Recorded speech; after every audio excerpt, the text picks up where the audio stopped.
इसमें भी क्या करते हैं, y वाले पहले तो इसको राइट साइड में ले जाते हैं, तो ये हो गया e to the power x tan y dx is minus of 1 minus e to the power x sec square y dy।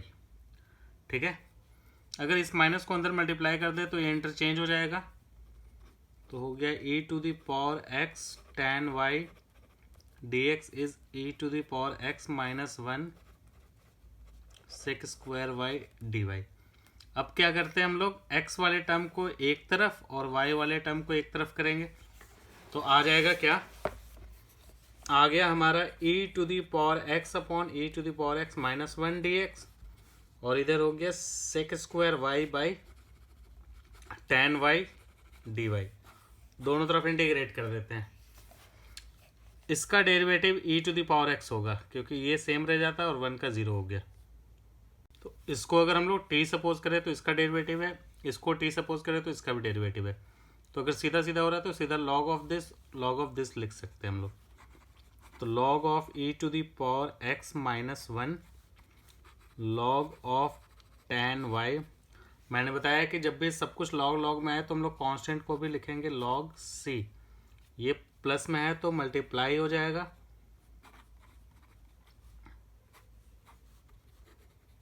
log of tan y into C. दोनों तरफ से log हटाएंगे तो आ गया e to the power x minus 1 is c tan y, और यही हो गया हमारा फाइनल आंसर। ठीक है, ये था हमारा 10 तक। 10 तक में हम लोगों से बोला था क्या कि जनरल सोल्यूशन निकालो। अब हम लोगों से जनरल सोल्यूशन निकालो मतलब उसमें एक आर्बिट्रेरी कांस्टेंट होगा। यहाँ पर आर्बिट्रेरी कांस्टेंट क्या था, c।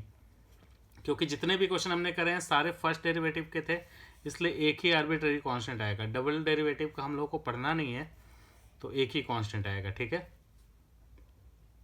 अब हम लोग कर रहे हैं 11th क्वेश्चन से क्या, इसमें हम लोग को पर्टिकुलर सॉल्यूशन निकालना है। पर्टिकुलर सॉल्यूशन मतलब इसमें कोई भी c नहीं होना चाहिए।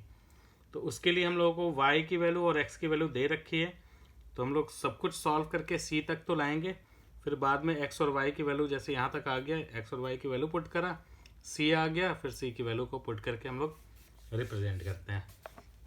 करके बताता हूँ मैं कैसे करना है।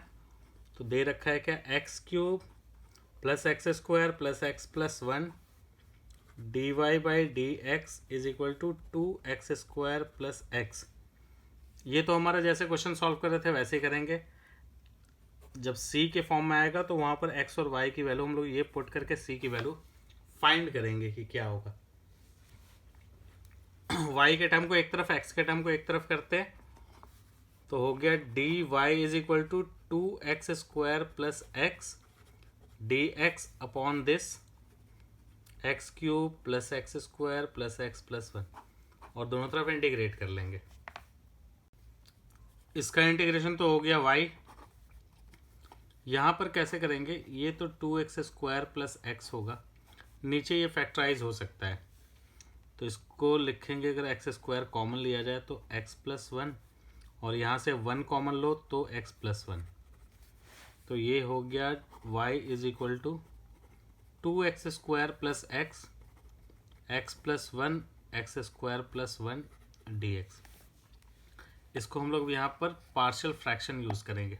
ऊपर पावर कम है, नीचे पावर ज़्यादा है, एक लीनियर है एक क्वाड्रेटिक है, और ये वो क्वाड्रेटिक है जिसको फैक्टराइज नहीं कर सकते। तो यहाँ से आएगा हमारा 2x square plus x upon x plus 1 x square plus 1 a upon x plus 1 B x plus c upon x square plus 1। ठीक है, एलसीएम लेके सॉल्व करते हैं, तो हो गया 2x square plus X a into X square plus 1 B x plus C into X plus 1। Multiply करते हैं इधर, 2x square plus X is equal to A X square plus A B X square plus B x plus C हो गया 2x square plus X is equal to A plus B X square B plus C X A plus C. तो यहाँ से equation हो गया this equal to 2